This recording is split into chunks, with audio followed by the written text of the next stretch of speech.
مش لاقي الطريقة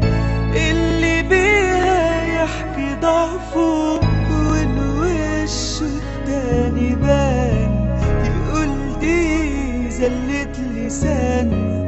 ويمكن يقول مش عارفه كله جواه الحقيقة، بس مش لاقي الطريقة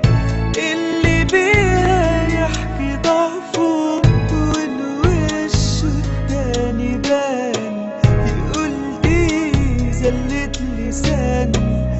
ويمكن يقول مش عارفه. أوقات تلاقي الحب نعمة، وساعات كتير أعمى، وفي اللي مش لاقيه وما يأثرش فيه ولا ألف إيد ناعمة. في الحكم على الناس نستعجل ونشوف حياتنا هناك جنة، والفرح